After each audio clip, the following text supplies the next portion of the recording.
Now let's get into city versus rural areas. In rural areas, hazing may be less reported, but it doesn't mean that it's not there. I mentioned that earlier. It may be less reported. You know, nobody may not say as much as in city areas because of limited access to mental health services.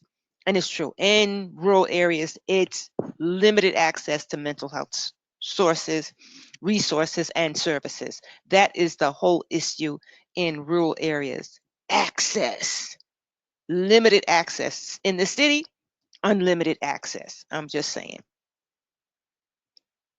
So in a smaller rural community, the victims, what are they going to be? They're going to be afraid.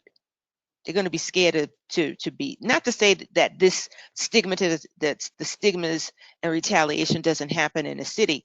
You have more support. You definitely have more support, but it doesn't mean it's not there, that you won't be stigmatized or there won't be a retaliation in the city. It does happen. I've heard stories.